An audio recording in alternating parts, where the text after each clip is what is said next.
Nachádzame sa v lokalite na Hrbe, ktorá je súčasťou mesta Banskej Bystrice a vlastne toto je moje rodisko. Tu som sa narodila, tu som vyrástla a od mala sme tu bývali, keď aj nie v takejto polohe, ako je dnes tento dom, ale mala som skvelých rodičov, ktorí, vlastne my sme boli 3 deti, brat, sestra, ktorí už nežijú. Zomreli, teda podľahli chorobám. No a ostala som ja sama a vrátila som sa po 20 rokoch do svojho rodiska, do svojho rodného domu, ktorý bol prázdny. Keby som mala spomínať na detstvo, tak oveľa iná situácia bola ako teraz, čo sa týka obyvateľov. Pretože bývali tu všetko rodiny, 2 veľké rozvetvené rodiny. Tým, že sa tu však vyrástli všetci a povydávali sa a poženili, tak sa prisťahovalo sem kopec ľudí, ktorí nepochádzajú odtiaľto, ale už sú ako tu súčasťou tejto lokality. Na čo si spomínam, že nás tu nebolo tak ani veľa, nebolo tu veľa rodín. A potom to príbuzenstvo, ktoré bolo, že bratranci, sesternice z jednej vetvy a z druhej vetvy sa navzájom vážili, navzájom vychádzali, spoločne robili také aktivity. Napríklad prvá táto lokalita pri meste Banská Bystrica je týchto lokalít, kde žijú Romovia 5. A my sme boli taká popredná vždy lokalita na Hrbe. Hej? Takže tu boli takí správni chlapi, ktorí to tak viedli. Môj otec bol taký nepísaný vajda, to si pamätám. Ako my sme patrili predtým, než sme patrili do mesta, tak to patrilo pod Majer. Bolo tam dakedy, to boli asi mestské úrady, alebo neviem, aký názov to malo, alebo obecné úrady. A tak sme patrili do toho Majera, to je asi 4 km, kde sme chodili aj do základnej školy.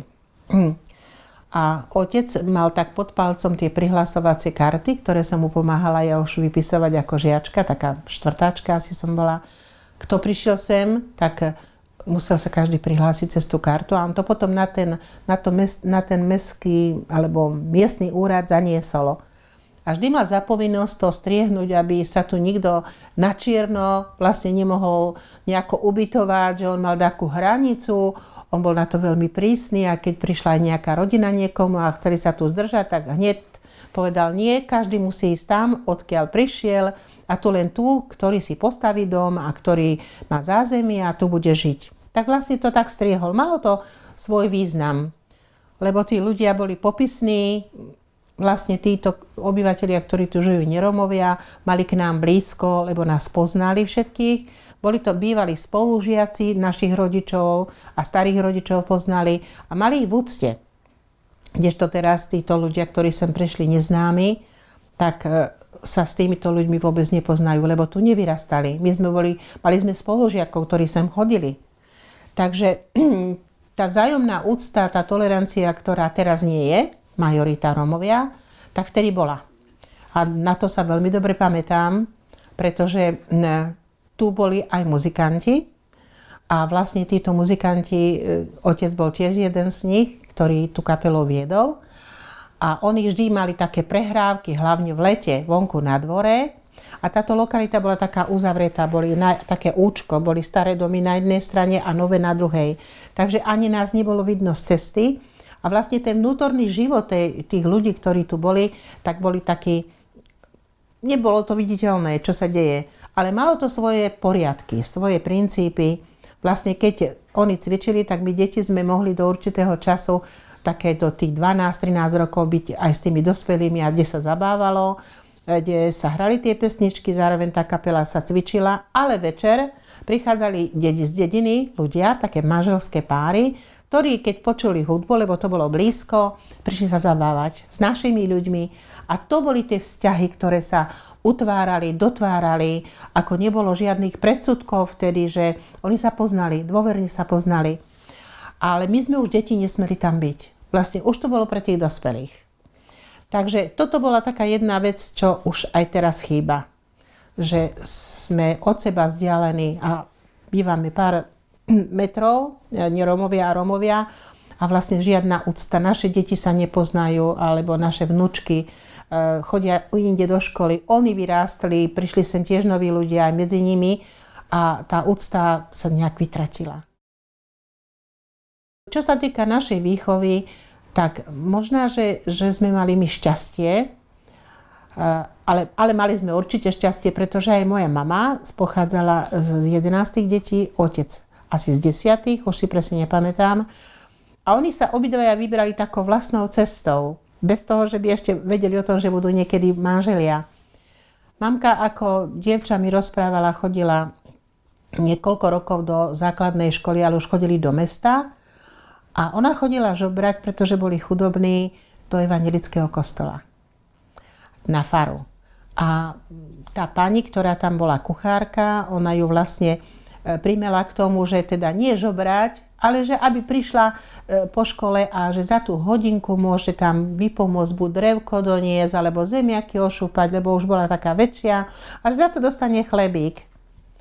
A mama vlastne sa tak začala dlhšie tam zdržiavať a potom, keď mala asi takých 16-17 rokov, tak bola sluštička už tam. Do školy chodila iba len pokiaľ mohla a potom bola slúžkou. Vlastne tam sa naučila aj variť a všetko to, čo malo fungovať v rodine, sa tam naučila. A tá stará pani, ja si ju pamätám, ešte bola na mojej svadbe, keď som sa ja vydávala, žila, mala ju ako za svoju. Ona jej vlastne mojej mame vystrojila aj svadbu. A mne ešte sa pamätám, že to bolo také vtedy biely damaškat, to asi vy nepoznáte, čo to je, ale bolo to veľmi vzácne na metre, to znamená na periny kupovalo a to bolo veľmi vzácne, lebo to bolo drahé. Tak viem, že mi doniesla, neviem koľko metrov, ale strašne veľa metrov toho damaškatu ako dar na svadbu. Bola veľmi nábožensky založená, tak ona mala asi súcit s tou mojou mamou. Ale toto bolo preto dobré, že mama sa fakt perfektne naučila variť, riadiť domácnosť, vedela narábať aj s peniažkami, lebo tamto tá služka sa jej, tá gazdina v tom dome, v tom pána farára, ju k tomu viedla. Otec, nedaleko je tu dedina Selce Baláže a tam boli takí kuláci, ktorí mali veľké pole. A on keďže z týchto chlapcov bolo asi 5 bratov, jeden zakotvil v Prahe, ten odišiel, z rodiny 2 zabili, boli partizáni, aj majú pomník tu nedaleko v dedine, je pamätník tam, kde majú títo dvaja tá mená. Tak môj otec zase sa rozhodol, že teda pôjde slúžiť k tým gazdom. A on tam chodil s koňmi a tiež tak spomínal, koľkokrát večer nám rozprával, ako to bola ťažká služba, ale že gazda bol veľmi dobrý, ale gazdina lakomá. Že keď chodili do hory drevo sťahovať, takže ona vždy tak odrezala kúsok slaniny a gazda išiel do komory a odvalil taký falát, že predsa tí chlapi tam budú robiť a že im treba aj jesť. Tak ako ja som si to nikdy nevedela predstaviť, ale otec tak to rozprával ako spomienky na svoju mladosť a na svoj život. Kúpili mu oblek, pripravili ho raz za rok, pripravili ho na prijímanie, na svatú spoveď. Proste on tam niečo zase objavil, čo nezískal doma. A zhodou náhod medzi našimi rodičmi bol 11-ročný rozdiel. Otec bol starší od mami a chceli ju vydať, čo som tiež myslela, keď vidím teraz telenovely, za úplne iného. A fakt sa to dialo v našich rómskych rodinách, ale keďže mame sa už páčil náš otec a on za ňou okúkoval, tak ušli jedného dňa ku krstnej mame do Mičinej, aby zamedzili tomu z rozprávania, tomu sňatku s tým chlapom, ktorého jej brat, lebo už nemala otca mamina, jej brat akože dohodol a tomu fakt som neverila, ale žili tí ľudia, takže bola to pravda, mamina mi to rozprávala, že ona ho nechcela za žiadny prípad, tak potom otec ju nahovoril, že išli k tej krstnej mame, tu bola ako najstaršia sestra a tam boli týždeň a potom ich museli prijať, lebo už boli akože manželia. No a oni si vlastne postavili tu na týchto základoch aj domček. Čo sa ja pamätám, tak bola jedna izba kuchyňa. A potom postupne oni vedeli, teda otec bol veľmi, veľmi robotný. Ja som ho nikdy nevidela ležať, až keď bol chorý, že by on si lahol hocikedy na gauč alebo na posteľ. Mama taktiež tá chodila, popri tom, že sme boli deti, tak s odstupom po 2 rokoch 3. Štvrtá najstaršia nám zomrela, to boli vtedy, čo viem z rozprávania, týfus, alebo čo to bolo, a tak detí tu veľa zomrelo vtedy. To bola prvá tiež dcéra. Potom som ja, sestra a bol brat najmladší. Takže ona sa starala, ale aby teda peniaze boli, tak chodila právať k lekárom. A spomínala koľko razy, že tú zástieru, hlavne aj v zime, nechodili autobusy. Tak chodila pešo domov a že mala, kým prišla domov pešo z mesta, tú zástierku mokrú, úplne ľadom pokrytú. A že žiadne pančucháre neboli, pančuchy také, že teda si len niekde zakasala, premrznutá prišla, takže dosť prežili toho obidvaja. Otec robil ako nádejníka tiež po tých dedinách a po tých blízkych dedinách a vlastne aj u tých, ktorí ešte mali syna, ktorý vyrastal tak ako on a vlastne si ho najímal, lebo vedel, že vie robiť s drevom, s koňmi a vlastne odtiaľ tej peniažky vždy mali. Potom sa tu otvorila, neviem, nejakých koľkom roku tá cementáreň fungovala, otec sa tam dostal do práce, takže bol tam. No a mamka postupne, pokiaľ my sme vyrástli, tak sa zamestnala ako upratovačka, roky robila v divadle Jegetajovského. Takže postupne z upratovačky na vrátničku a tak ako, že bola čiperná, mali ju strašne radi, lebo ona bola taká ľudská, s každým vedela výjsť a mala jednu takú vlastnosť, že nevedela povedať nikomu, že nie. Taká spomienka, že keď som išla bývať od rodičov preč, bývala som na uhlisku a tam sa zastavil ma jeden pán a on hovorí: odkiaľ ste vy? Vy ste mi taká známa. A ja hovorím, ja som Bystričanka. A kde ste bývala? Na Hrbe. Ako ste sa volali za Slobodná? Bartošová. No tak samozrejme, že ste to vy. Si predstavte, že on ako detský lekár chodil k nám a on si presne nás pamätal, že moja mama tu, a spomínal mi, prichádzal som k nej, ona popri tej robote, čo sa so mňou rozprávala, tak ona zašívala, štopkala pančušky a vždy tak mala krásne vyprané. A skutočne to bola moja mama.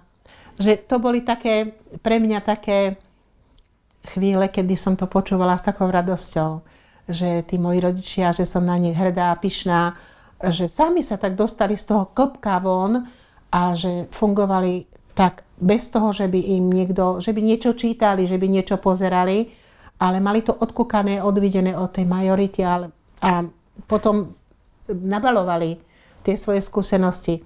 Toto je moja mamka. To bola po ťažkej chorobe, ale mám jedinú fotku takú, ktorú chcem ukázať z mladších čias. Toto je tá, ktorú budem po celý môj život spomínať s láskou, s úctou, lebo jej som vďačná za všetko, nielen za výchovu, ale za to, že som taká žena, aká som. Lebo ona mi dala ten zmysel aj života a je vôbec to, čo potrebuje každá žena. Bola mi mamou, kamarátkou, všetkým. Nikdy som nemala obavu, že mi že poviem niečo a nebudem pochopená. A mnohému zabránila, aby som sa nedostala tam, kam moja hlava a moje oči vtedy nevnímali takto zlo ako ona. A ja som si povedala, predsa mama mi nemôže chcieť zle. Aj keď ma to bolelo, stála za jedným rozchodom. Už som bola zasnúbená a ona povedala, toto nie je dobrý partner pre teba. Tak ja som jej povedala, že nechce, aby som bola šťastná, ale potom som si uvedomila, že mala ona pravdu a som jej vďačná tam hore, že to vtedy tak urobila. Ja som bola strašne zalúbená. Nevedela som pochopiť, ako mi to mama môže urobiť. Ale je to tak. My máme viacej životných skúseností, keď sme starší ako tí mladí. Toto je môj oco. To je ten, o ktorom som hovorila, že mal hlavu na svojom mieste a strašne veľa múdrosti a strašne veľa šikovnosti, čo ani neviem ja si vysvetliť, ako sa on k tým veciam dopracoval, že vynaliezavý, netromfol ho nikto, on obišiel 20 krát domova naspäť, tuto blízko hory, ťahal za sebou strom, aby nemusel kupovať drevo na zimu. Naložil si tu popílil, poukladal. To sa nedá ani povedať, keď si pomyslím na jeho ťažkú robotu okolo domu, ťažkú, lebo bol sám ako chlap, hej, doma. Nemal, brat bol najmladší dieťa, ja som bola najstaršia. Že vždy vymýšľal, ako prískoru nejako zveľadiť svoj dom, zveľadiť to, kde bývame, aby deti sa mali dobre, aby aby bol on tá jednotka. Lebo bol tá jednotka tu. Bol zároveň aj muzikant, viedol aj kapelu a on bol taký líder v tejto osade. Osada to sa volalo niekedy, teraz je to lokalita, že vždy to také novoty, ktoré tu boli, čo som spomínala, že vodovod teda prvé museli všetci kopať, on to sústredil dokopy. Čistota musela byť zahrabaná, nikde smeti ako teraz. Jedna jama sa vykopala, vápno sa dalo na spodok, smeti sa zahrabali, ďalšia jama sa vykopala. Bol veľmi prísny na to, aby každý dodržiaval tie pravidlá, ktoré tu boli stanovené. A zákon platil za slovenského štátu, to bolo a potom pozdejšie, že teda bol ako ten Vajda nepísaný a skutočne mal autoritu, lebo jeho si vážili za to, že on všetko vedel robiť. K nemu chodili na radu, ako to robiť. Pri domoch, ktoré sa stávali či rodine, či cudzím, tak on ako keby asistenciu dával. Takže v tom aj bola jeho finta, že ja som si potom uvedomila, že tá skúsenosť, pracovitosť a to, že vedel všetko robiť. Že každú robotu mal ako keby v malíčku. A takto, ako teraz vyzerá, nikdy nebol taký chlapisko, že tučný alebo čo, ale poctivec, vždy povedala, nemusíš chodiť do kostola, lebo moja mamka bola trocha nábožná, tá chodila, ale žiť tak, že neprisvoj si, čo ti nepatrí, nerob to druhým, čo tebe nikto by nerobil. A také správne slova mal na všetky situácie. A neboj sa, vždy bude dobre. Vždy bude aj po burke. On nepovedal burka, ale nejako po tme, alebo ako to, on mal také svoje porekadlo. A mal také, že Pán Boh nám pomáha aj Panna Mária, aby nezahynula naša slovenská krajina. Toto vždy pri prípitkoch rozprával. A on si vymyslel, starejšieho robil, ozaj som zabudla aj na toto. Na svadby rómske až im do Brezna chodil robiť starejšieho. A tak uznávaná osobnosť, strašne uznávaná osobnosť tento môj otec. No viete si predstaviť, že to je asi posledné, čo poviem, že keď zomrel otec, mne sa narodil Rado, mala asi 2 mesiace, 3, a bol pohreb. A išli sme teda do cintorína, to, čo je pri Sedi, tuto dole pri Majeri, a strašná záľaha ľudí z Kincelovej, z dediny, tuto z Oseriec, kde slúžil ešte tí ľudia, čo tá tretia alebo koľka generácia vedela, že Janko u nich slúžil, tak ho volali Janko pekne. Na koči prišli, na takom starom koči. A strašne veľa ľudí a na benzínovej pumpe mi išiel brat kúpiť džús, lebo tako som tak nariekala za tým otcom, tak som mlieko troška stratila. Tak on vraví, že idem ti kúpiť ten mrkvový džús. A tam sa nás pýtal ten pumpár, že kto zomrel pre Boha, aký významný človek. Že to záľaha, to normálne prišla asistencia polície na cestu, lebo to po ceste do toho cintorína, to sa vliekol had, nekonečný had ľudí, čo fakt toľko bolo Rómov. A ešte čo nám potom ešte, že prečo ste nám nedali vedieť, že Janko zomrel. Že tam, keď on bol, hej, že tie hrali, alebo čo ja viem čo. Veľmi veľa ľudí, a nie len Rómov, ale neromov, na jeho pohrabe bola, čo sa s ním prišla rozlúčiť. Vtedy som si uvedomila, že aký bol ten otec vzácny. Že veľa ľudí si ho uctilo.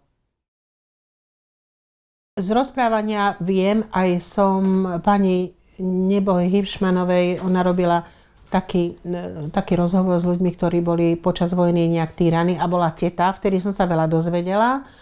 A nahrávala to tu, takže rozprávala aj moja mama, aj ona, tá teta. Ale naši rozprávali, keď mali tu asi jednu izbu postavenú vtedy, keď to boli úplne mladí. A ja som bola vlastne na svete, lebo tá sestra zomrela. Tak ušli niekde tiež do hôr, neviem, či nie na tú Myčinu, už si tak nepamätám, ale strašne prenasledovali týchto Romákov. Tu ich bývala hrstka.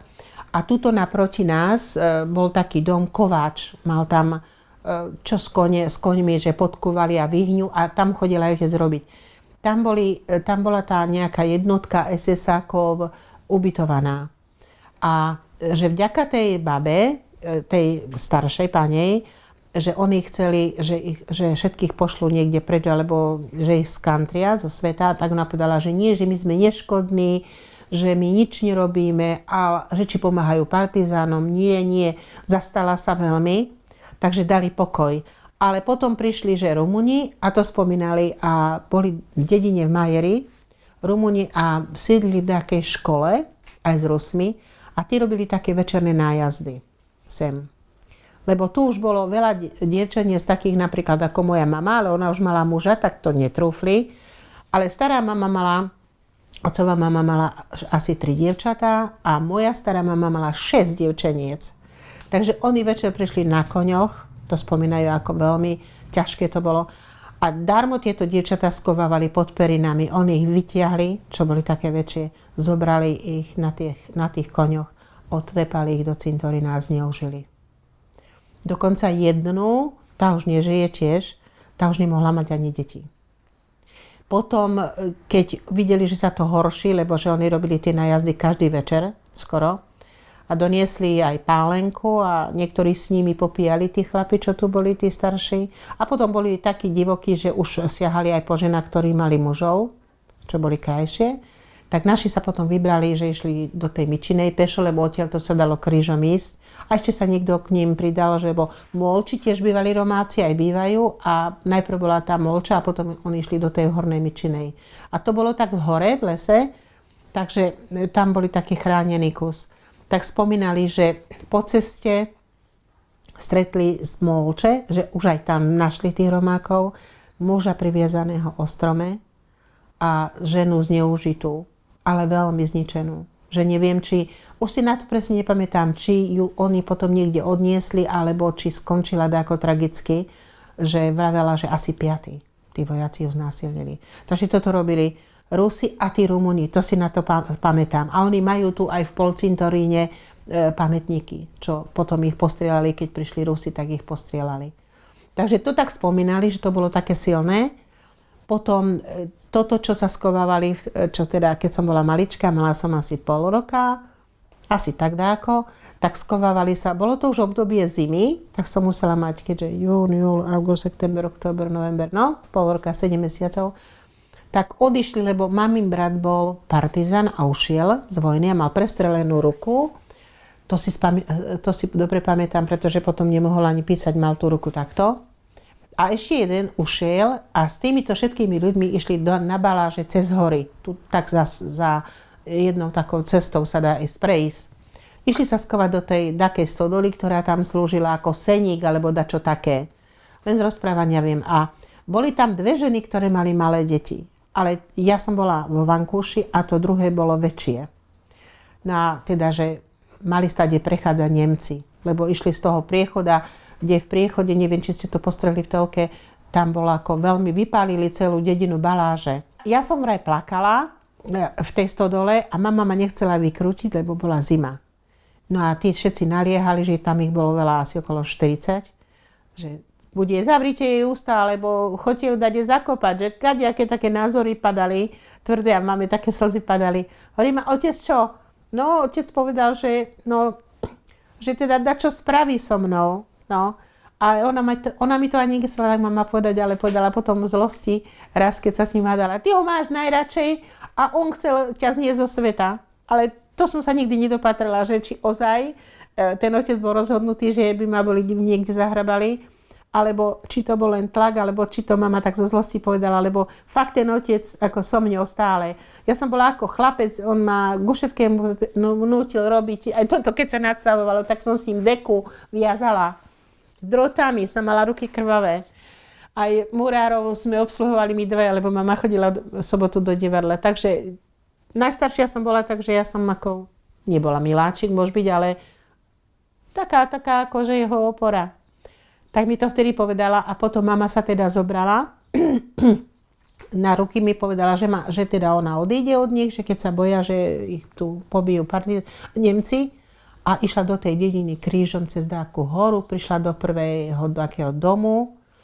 No a samozrejme, že tí dedinčania boli aj dosť nábožensky založení, tak ju zobrali dnu do dákej, kde prali, alebo neviem, ako sa to volalo, práčovňa. Tam jedali aj tú polievku, aj pre mňa mlieko, že nadojené mali.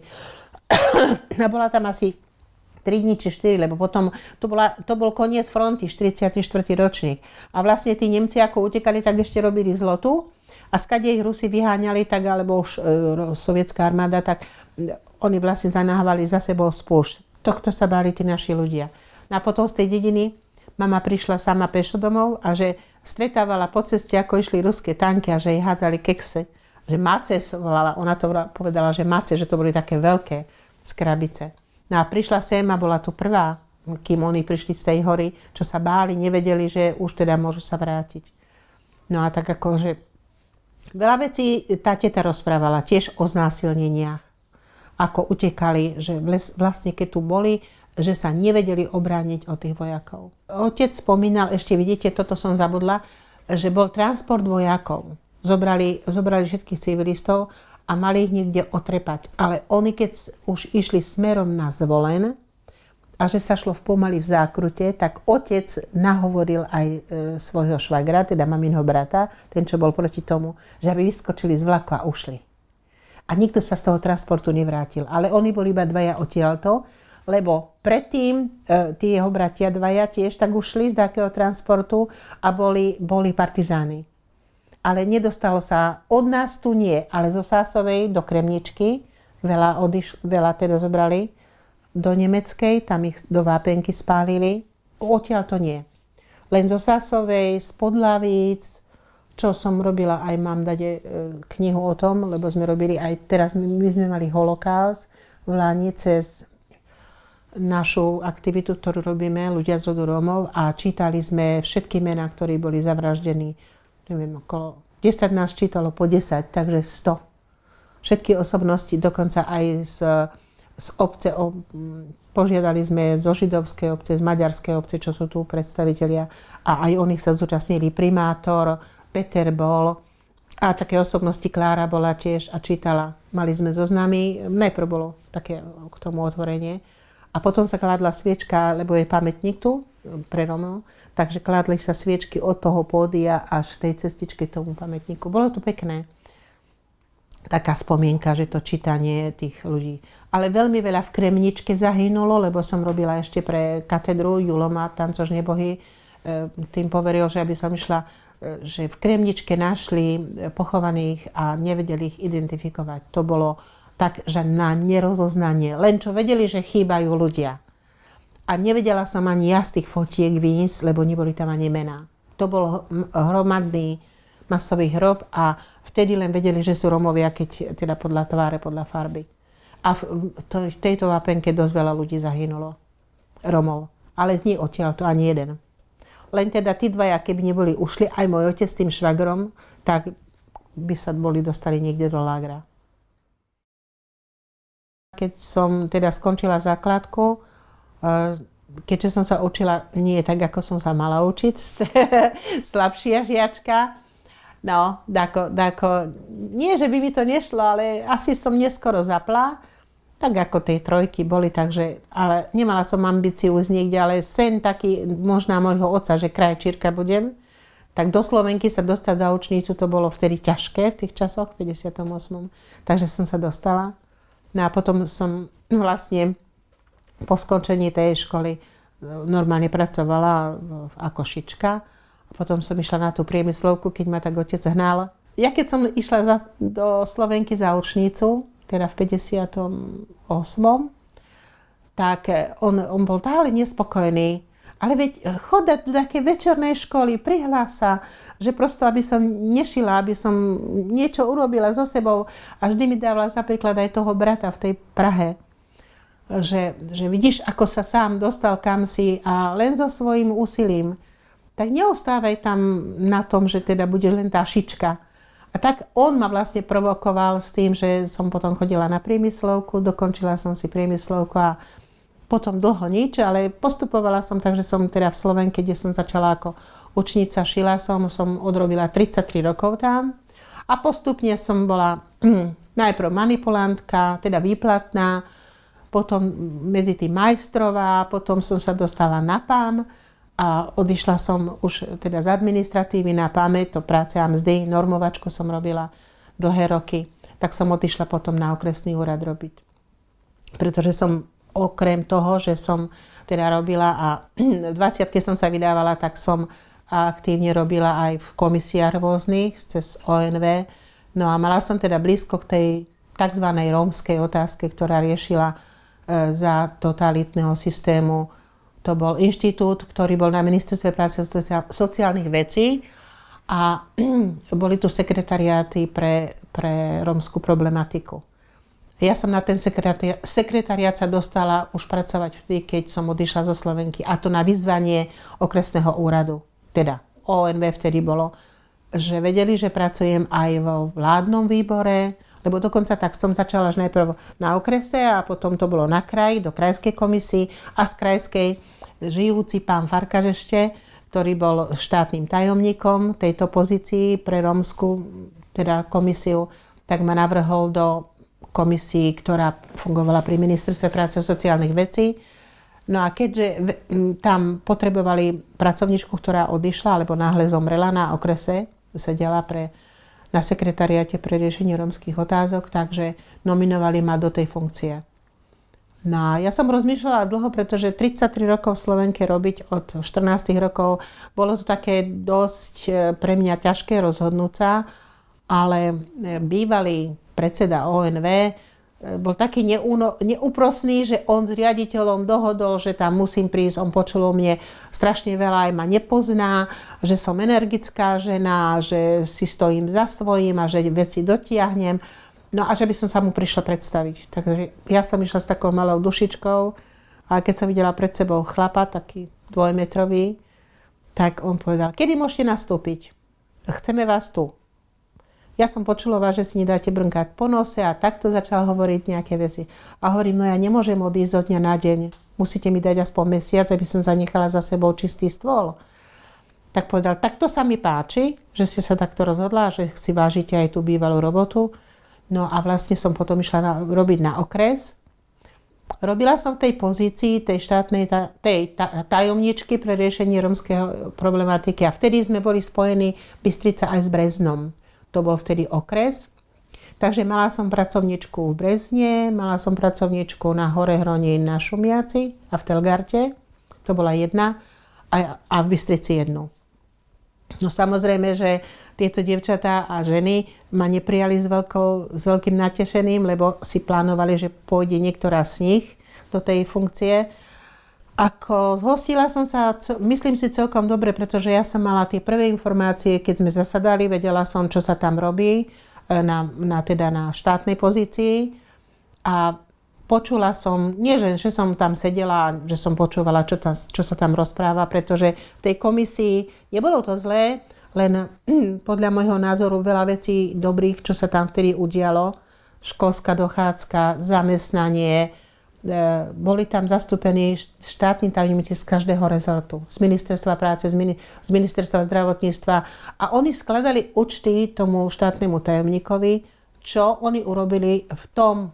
Prišli riaditeľia podnikov, kedy oni museli skladať účty, čo urobili pre toho Roma, ako ho zapojili do pracovného pomeru, čo vytvorili pre ňoho, či mu dali taký priestor ako ostatným pracovníkom. A pre mňa to bol zaujímavý fakt, že sa až do takej miery, čo dnes viem ináč posudzovať, tedy bolo strašne veľa pre mňa informácií, ktoré som nevedela ani spracovať, pretože tam sa preberalo aj, na ktorej lokalite sa čo bude stavať. On bol za rozbitie veľkých koncentrácií Romov. Keď to dnes hodnotím, tak myslím si, že malo k tomu dojsť. Pretože tie veľké koncentrácie v dnešnej polohe, keď sa nepracuje, vytvárajú tú izoláciu, ale vytvárajú aj to podhubie, ktoré podľa môjho názoru je zlé. Lebo ak nemajú pozitívny vzor v tej komunite, napríklad pracujem teraz s jednu nadáciu v Martine a zo 150 občanov, ľudí, ktorí sú tam dospelí, nemá ani jeden maturitu. To je potom o čom rozprávať. A toto je negatívny vplyv aj na tú mládež, aj na úctu, na tú zodpovednosť sám v sebe, pretože tam je väčšia časť, ktorá nepotiahne niekoho nikde, ale na tej rovine naháva, alebo ešte sa šlápe dole. A ja viem tu, keď sa vrátim naspäť, že tí chlapi, ktorí sa dali dokopy tu, a mali svoj zámer, že bola tu tá prvá lokalita, kde bola vodovod. Najprv to bolo, že boli také pumpy len z každej tej strednej časti Potom, čo boli šikovnejší, keď videli, že si dvaja dali dovnútra, že si urobili kúpeľne, tak ich nasledovali ďalší. Ale tu boli príklady. A museli sa podieľať na tej robote, na tých výkopoch všetci. Tí štyria, ktorí tu boli, pán Pleško, môj otec, ešte jeden, ktorý všetci už nežijú, oni sa dali dokopy a povedali si, musia títo ostatní pridať tiež. A mali to slovo v tej komunite.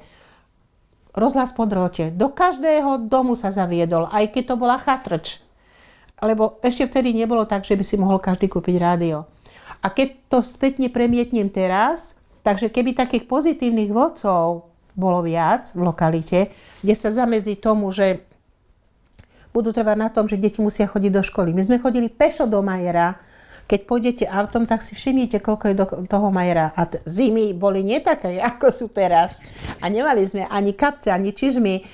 No, obúvalo sa, čo bolo a obliekalo sa, čo bolo. My sme prišli premrznutí do školy a pri peci sme stáli, keď sme sa zohriali, aby sme mali aspoň ruky, že by sme mohli písať. Lebo tu škola nebola. A potom od 5. ročníka sme začali chodiť do mesta. Takže rodičia trvali na tom, aby sme išli. Nielen cez leto, aj cez zimu. A pravidelne. Ale tu boli tí štyria, ktorí vyjedli príklad. Ktorí aj deti, napríklad otec vytrestal, keď sa tu, my sme mali taký múrik, gang, a deti, keď šantili, to boli už také 14-roční chalani, a keď začali škaredo rozprávať, tak otec vyšiel, zobral metlu, nakladol im s tou metlou, ale nikdy nikto neprišiel otcovi povedať, že čo si zbil moje dieťa. Dnes skúste len upozorniť slovom, no prídu aj stará mama, aj tetka, aj neviem kto a budú sa s vami vadiť, čo ste si to dovolili. A to vidím, tú hierarchiu, to postavenie tých vodcov je veľmi dôležité v týchto komunitách. Ale nie na zlé zvádzať, ale to, čo zachováva tú svoju dôstojnosť, tú vážnosť, úctu ku samému sebe, ale aj to, že on je povinný toto robiť. Že sú tu jeho veci, ktoré musí on v tej rodine naprávať a nie sa starať a dávať niekomu na plecia. Prosto staraj sa štát, staraj sa inštitút, ktorý je tu a oveľa menej by bolo tých problémov, keby každý zobral za svoje to svoje. Lenže to... Ja to vidím aj tu, teraz keď som sa vrátila, keď im poviete, že to dieťa vysypalo smetie. Hej, keď upozorním, že nedalo do koša, ale mimo. Že to deti robia. Hovorím, a vy ste od čoho? Ja mám 5-ročnú vnúčku, ona príde a pýta sa, kde máme kvoš. My máme ho v kuchyni, máme ho na chodbe. A ide do koša hodiť smeti. Takže kto ju učil? Mama alebo otec? A vy neviete 14-ročnému faganovi povedať, že pár metrov je od neho smetný koš, aby tú fľašu, keď vypije nejakú malinovku alebo neviem čo, nejaký nápoj, aby to hodil do koša, aby to držal ešte chvíľočku v ruke a nehodil do garátu alebo niekde inde. Tak toto je o vás. Tá vaša zodpovednosť, kde je? Tak ako sú ticho, ale ako neoponujú mi, lebo ja vždy triafam do živého. Ako ja som nepopulárna vôbec, aj keď kladiem nároky na všetkých, tak poviem, tak ja môžem. Ja som stará, ako mne sa nelení hore zodvihnúť stará a ísť do roboty, pretože viem, že každá tá koruna, ktorú zarobím navyše, mohla by som ležať tu na gauči. Tak ako mám všetko, nepotrebujem mi viac tomu životu.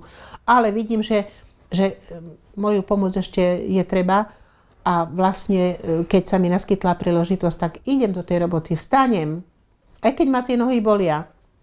Lebo zaprvé som užitočná pre seba, pre svoju rodinu, ale som užitočná v tej komunite. To bol úplne iný balík, problémový balík roboty, ako na sekretariáte, tam som vedela, čo mám robiť, lebo vždy boli na to inštrukcie. A toto bolo pre mňa ľudia nezamestnaní, evidovaní na úrade práce, my sme ostali 4, alebo sa inštitút okresného úradu menil na obvodný a bol krajský úrad. Teraz tí, čo boli zaučení, šli na krajský úrad, a my sme tam ostali 3 alebo 4. Medzi tým prišli nové a my sme tápali. My sme sa učili na pochode so spisom. Vyťahovali sme spisy, čítali sme, čo to tam je na dávkovom oddelení. No a potom, vďaka Bohu, že tá jedna bola taká fajn, ako férová, tak sme to ťahali spolu a Zo 4 potom bolo 15 a 20 a neviem koľko a potom sa aj kuratela naplnila. Takže ja som si všetko odskakala od nielen dávky hmotnej núdzi, ale od kurately po starých občanov. Prešli sme všetko, pretože my sme vtedy boli 4. Museli sme sa všetkému učiť. Prednostová žena s nami. Prišla ako čerstvá doktorka práv a s nami tiež. No nevedeli sme, čo nás očakáva. Mali sme podľa abecedy. Ja som mala najprv všetkých Romov. Nie, všetkým rozdielte. Tu nikto nemá patent, že ja budem mať Romov za to, že som Romka. Všetko A, B, C, čo bolo, Romovia, všetko boli ku mne. Tak vedúca potom povedala, že je v poriadku, že rozdeli každému. Nevypísala som niekomu dokument, mám aj takéto skúsenosti. Som povedala, vypíš si ty tú prihlášku alebo tú žiadosť. A prečo to ja nemôžem robiť? No pretože to ty musíš. A prečo ja nie? A takýto dialog. Pretože vieš čo, môj zlatý? Ako myslím si, že si oveľa mladší ako ja a chodil si do školy, takže si to pekne zober doma, si to vypíšeš podľa predlohy a keď niečo nebudeš vedieť, príde so žiadosťou, tak potom to spolu vypíšeme. Dobre, ja musím ďalšieho vybavovať. Nemala som mena. A že ono, to pravítko je veľmi, veľmi ťažké pre nás to zrovnávať to, aký klient, ozaj som musela mnohokrát robiť viac s romským klientom, alebo naopak. Nestalo sa mi, že by mi dal pocítiť nejaký nerom raz alebo dvakrát. Keď prišiel dnu, pozrel za pultom, že stojí Romka, zavrel dvere, prečítal si na cedule, bože, aké mám hrozné tie dvere, zatvoril dvere, že on si myslel, že je to sekretariát pre Romov, to hneď aj povedal mi. Hovorím, ste tu správne, podľa abecedy patríte sem. No, čo si prajete? Ja som nadstavila hneď. Počkaj, servis dáme, aby si uvedomil, s kým má dočinenia. A tak ste evidovaní na úrade práce a začala som rozprávať. No, tak si vezmeme papier, ja vám budem diktovať, čo všetko potrebujete. A prečo mi to nemôžete napísať? Lebo ja mám strašné písmo, vy si musíte sám, aby ste si po sebe prečítali. Donútila som ho na spoluprácu. Dodnes sa mi ten človek zdraví. Potom som teda do tej Nitry, keď som začala chodiť, tak to ani šajnu, že by som si ja spravila vysokú. V živote by ma to nenapadlo. Ale vďaka tomu kolektívu, ktorý sme mali aj v triede jednak, a potom dostala som tú šancu, že keď vtedy v začiatku na katedre bolo málo, ktorí by boli prednášali, tak vďaka nebohému Semenovi, keď predniesol pred doktorom Libom, teda profesor Liba, bol rektorom katedry, že teda má tú ženu, ktorá je teoreticky nezdatná, ale praktik, že na úrade robím a že by mohla teda vyučovať nejaký jeden odbor vo svojej profesii, tak sociálno-právnu, bolo treba. A on povedal, dobre, výnimka bude s tým, že nebude skúšať, iba prednášať, pokiaľ nezíska titul aspoň bakalára. No takže ďalšie bremeno, pretože som sa musela pred 40 študentami postaviť. To som chodila ja do školy, učila som sa, ešte som učila aj teda diaľkárov, dospelých. Hrôza, des. Si predstavte, idete do triedy, kde na vás takto všetci hľadia, čo im poviete. No a potom, keď som bola bakalár, tak som už mohla aj skúšať. Potom som si povedala, že skúsim ja ten doktorát, lebo moji študenti a moji kolegovia niektorí boli magistri a ja som si povedala, ako čo? Ideme to skúsiť. Tak sme sa 2 na to dali. No a prvý pokus bol taký, že práca mi prešla a na ústnik, ale za to, že ja mám takú hubu, ako mám, tak som na skúške pohorela. Na obhajobe, nie práce, to bolo v poriadku, ale jedna pani, ktorá prišla z katedry sociálnej práce na fakulte, čo bola, ona si tam písala, robila si poznámky, ako keby vôbec nepočúvala, čo rozprávame a to ma štvalo. A vyťahla si otázku a nevedela som mu dobre. A ona to vycítila, že sa dívam na ňu a tak chcela podrypnúť a ja som sa postavila do takej role, že čo ty môžeš, veď ja to viem. Haha. Figu borovú, mala som byť troška pokorná. No. A tak som to nezodpovedala dobre a na druhú som už potom nešla, keďže som vedela, že na druhú skúšku ďalšiu som nešla. Ten deň, lebo bolo viac, asi 2 alebo 3, už neviem presne. A potom o pol roka som si povedala, idem to skúsiť a pripravím sa riadne. Bola som šťastná už len preto, že to bol taký môj sľub otcovi, že docielím to najvyššie. Keď brat neurobil teda to, čo mal, lebo on strašne chcel, aby aj on teda bol tým doktorom, ale neurobil to, lebo jeho smrť mohol sa uskromiť a mohol teda doštudovať, ale nechcel. On bol taký tiež dosť na mamon, že chcel, aby jeho rodina všetko mala, no tak sa vzdal toho. A ja som jednoducho toto ukončila a vlastne potom som ešte prednášala asi rok na tej katedre. Ešte mi dala aj pán docent Tancoš šancu. No a teraz ešte bodku za tou katedrou robím. Bolo 25. založenie katedry rómskej kultúry a boli sme tam teda pozvaní ako študenti a ja som bola prekvapená, lebo som nečakala, že ako prednášajúca chvíľu, čo som robila, zavolali ma na pódium a so Stanom Cinom a mali sme niečo povedať, lebo on prednášal jazyk. Pár slov, Jurina, hovorím, zabijem ťa. No ale ako dobre, tak mne to nerobí problém, tak som nejaké pár slov povedala a dostali sme aj také ocenenie, že ďakujú nám za to, za rozvoj, teda, že sme prispeli k rozvoju tej katedry. Nie som politička, ani som nechcela nikdy vstupovať na politickú scénu, ani som sa nechcela s tým zaoberať, pretože raz som kandidovala, ale to ma oslovila z Demokratická únia, keď boli spolu v takej koalícii, že by chceli mať na kandidátky, a to bolo dávno, to boli asi druhé voľby u nás v Banskej Bystrici. A peknú kampaň, všetko, ako chodila som a videla som tam, čo je to politika, ako sa robí. A to nie je týždeň pred voľbami, ale tam bola intenzívna robota. 3 mesiace som chodila do tej centrály, vozili ma domov a videla som tie úlohy, ako sa ukladali. Prosto všetko. To, čo robia naši Rómovia, už som to viackrát povedala aj pred ľuďmi, ktorí robia politiku, aj v Košiciach, keď boli rôzne snemy, som povedala, nevieme robiť politiku, nerobme ju, alebo sa ju naučme robiť a potom budeme úspešní. Zatiaľ toto, takéto chytlavé veci, čo robíte týždeň pred, to ničomu neprospie. Líčila som im svoju školu, ktorú som zažila ja. A ja som pani Koptovú budem troška spomínať, aj keď by som asi nemala. Keď prišli na prvé také stretnutie s Rómami, robili tu také, neviem, aká politická strana to bola, rómska, ja som tam išla tiež. A bolo ich za 3 autobusy, mali sme to stretnutie na okresnom úrade a tesne to bolo už, keď sa formovala politická taká scéna. A ja som jej povedala, už bola v parlamente, teda vo federálnom, alebo slovenskom, federálnom či slovenskom parlamente, už neviem, že ja sa obávam jednej veci, že naši Rómovia doplatia na to, lebo som už robila na úrade vtedy, že doplatia na to tak, že budú prví, ktorí budú vonku na placi. Keď sa bude prepúšťať z fabrík a keď sa budú fabriky, už to bolo tak ako v tých hraniciach. A bojím sa tohto. Povedala mi, ak pozerala sa na mňa tak z výšky, že čo asi ty, kto si.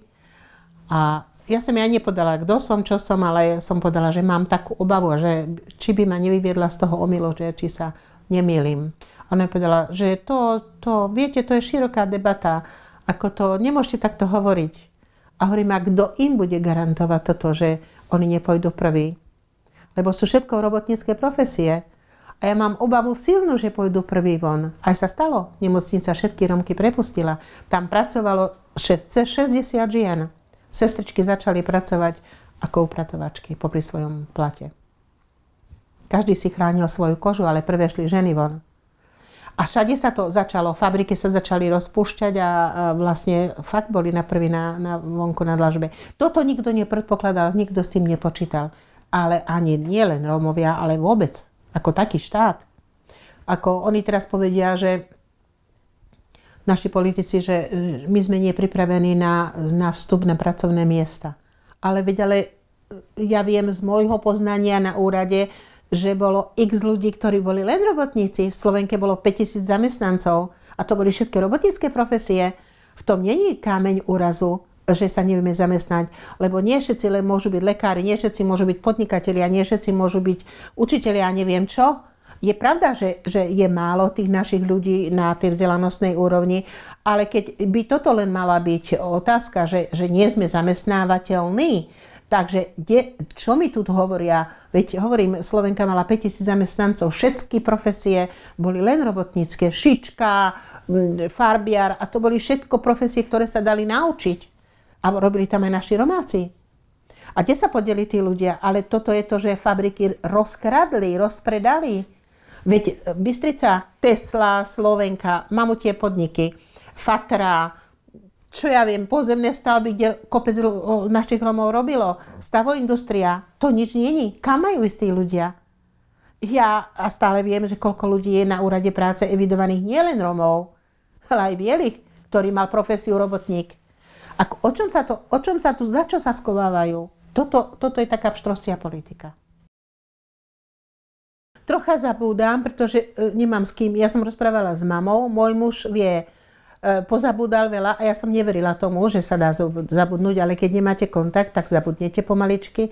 Ja viem tú našu stredoslovenskú romskú reč, ale rozprávam sa tu so ženami po romsky a kde mám šancu. Napríklad v Martine ani deti nevedia, neučia ich po romsky. Čo je zlé, podľa mňa, lebo mali svoj jazyk mať. A s mojou mamou, s mojím otcom som rozprávala. Švagrina prišla k nám, ktorá je Romka, ale nevedela, lebo nerozprávali doma. No teraz mám nevestu bielu, ale nemôžem povedať, že by ona zaznávala, ona aj povedala dieťaťu, aj dieťa povie aj v škole, že ja som na poli Romka, na poli Slovenka. Môj tato je Rom a mamina je Slovenka. A vravím, ja by som učila také základné slova, takže už vie pozdraviť sa, vie chleba vie povedať, poprosiť, dedo, baba a také veci, ktoré si zapamätá. Ja som v kultúre tiež nejako nebola podkutá, ale tým, že som pracovala na začiatku v komisiách, tak som si podľa tých projektov overovala niektoré veci. Aj som odišla z komisie, pretože veľa ľudí, ja som navrhla tí, ktorí robili napríklad vo svetovej práci ako Jolka Husárová, Lidka Lehocká. Ja som predsa z iného odboru bola, ale naučila som sa za tých pár rokov tam dosť veľa pri posudzovaní tých projektov a tak porovnávala som aj tie naše stretnutia v kultúre predtým, než sa spustili projekty, boli, ktoré to viedol Žizník do kultúry, že tam sme si tak overovali, alebo sme sa hádali, čo je v tej našej kultúre to prvoradé. Či ten obyčajný tanec, či kroje. A niečomu som sa naučila, niečo som neakceptovala, ale dobre, ako budiš, to je ich názor. A brala som to potom neskôr, ale som sa mnohému naučila. A keď sme začali robiť toto naše podujatie, bolo len jednodňové, robili sme to k Dňu Romov. Ale keďže sa posúvala vždy hranica tých peňazí a zhodnotenia projektu, tak teraz to už skoro ostalo na august, takže už robíme ľudia z rodu Romov, ale začali sme s 2 dňami, dnes už robíme 4 dní. A vlastne myslím si, že sme jediní, ktorí robí takéto veľké podujatie na 4-dňovku. Každý deň sa venuje niečomu inému. Máme gala koncert, to je záverečný, posledný deň, ale napríklad oslovíme v rámci Stredného Slovenska občianske združenia, ktoré prídu, stánky máme na námestí, ktorí si prídu predstaviť svoju činnosť, môžu tam niečo aj predávať, nejaké výrobky a to je vždy 15 organizácií minimálne. Je tam sprievod, počas toho ešte beží nejaké kultúrne podujatie nejakého jedného súboru, aby bolo živšie na tom námestí. Pôsobí to dobre, lebo je to v centre mesta na námestí a všetko to okolie sa zastaví.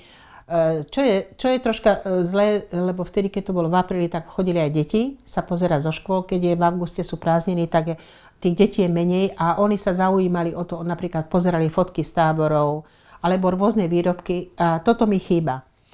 Ale je táto šanca pre tých ľudí, že prezentujú si tie svoje veci tu, majú šancu v meste, v Bystrici. Hej, lebo na jarmoku sa to u nás robí, ale vtedy nevolajú Romov, len sú tam tí odborníci a tí rôzni, ktorí robia rôzne výrobky. My zase dávame túto šancu, to je jeden deň. Potom máme koncert po obede ešte v ten deň pre ľudí, ktorí napríklad do Európy si netrúfnú prísť, lebo sú aj takí Romovia. Tak robíme koncert v menšej sále, a tam vyberáme, dajme tomu taký viac menej folklór. Nie sú to zahraničné súbory, sú to naše, napríklad Kmeťo band príde, z Čiech niekto príde. Je to založené na inej profesionálnej úrovni. Ale neznižujeme sa tak, že by tam bol úplný level. Má to svoj level, že nejde to do takej roviny, že by sme pozvali súbor, ktorý je neznámy alebo ktorý nie je funkčný dobre. Vždy, aby oni videli, že toto sú profesionálni, zdatní ľudia. Toto by je vzorom pre ostatných. Lebo ak sme pozvali tú strednú umeleckú školu a bolo tam 40 mladých ľudí od Adama a videli tých krásnych chlapcov, muzikantov, tak im evokovalo, všetkým tým ostatným boli jednak hrdí na nich a evokovalo, že aj tí študenti potom nasledujúci boli aj od nás tam. To je jedna vec. No a potom potom ďalší deň je, že venujeme sa vždy takej téme. Buď sú to ľudské práva a robíme nejaké semináre, buď na katedre pedagogiky, na katedre sociálnych vied, že prídu tam študenti a prídu tam naši ľudia, ktorých pozveme ako Kláru a osobnosti. A rozpráva sa na rôznu tému, oni dávajú otázky a je to taký ako...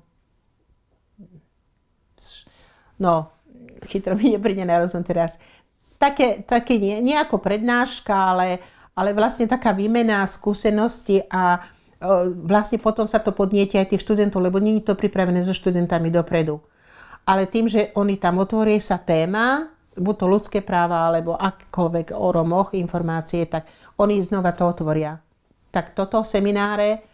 Potom teraz sa 2 roky venujeme, keďže je rok buď to úcta k starším, tak robíme nejaké podujatie pre tých starších, alebo ľudské práva, alebo holokaust. V Lani, čo som spomínala, sme mali ten holokaust, že sa čítali tie mená. Veľmi pôsobivé to bolo, lebo to je na tom pamätníku SNP. A tiež to malo svoje, lebo tí ľudia, čo vedeli o tom, tak prišli aj z Kremnice, aj z iných miest. Hej, prišli na aute a zúčastnili sa do toho večera. Takže je okrem divákov, ktorí sú naši Bystričania, prídu z iných. Na gala koncertu už ani nehovorím. Tam toľko ľudí príde z iných inštitúcií, z iných miest, že to ani, čo viem, Detva, Brezno, toto okolie, Zvolen, to Krupina, no strašne veľa ľudí. Máme plný, tam je 1500 miest a my máme plný tú Európu tam, kde to robíme. No a potom 3 alebo 4 dní na zámku vo Zvolene máme koncerty v Kráľovskej sieni a tam je vždy zameraný ten koncert napríklad na solový spev, alebo teraz sme mali jazz, Gondolanov syn, výborný jazzmenista, super. A jeden chalán z Čiech, ktorý prišiel, chlapec z decáku, spieva v divadle Kajetana Tyla. Ten, keď nám zaspieval, čo síce neladilo, ale dali sme ho tam, lebo sme chceli, aby aj tam bol. No tak, keď si na to spomeniem, Husia koža. Super, aj sestra mu spieva. Tiež, čo rodičia nechali niekde v decáku, dostali sa do Čiech a tam vlastne ten talent využívajú. Tak obidvaja spievajú v tom divadle Kajetana Tyla. No a za každým to vymyslíme, že aby to bolo pútavé. Takže tam bola sála nabitá, doslovne a do písmena tá kráľovská sála.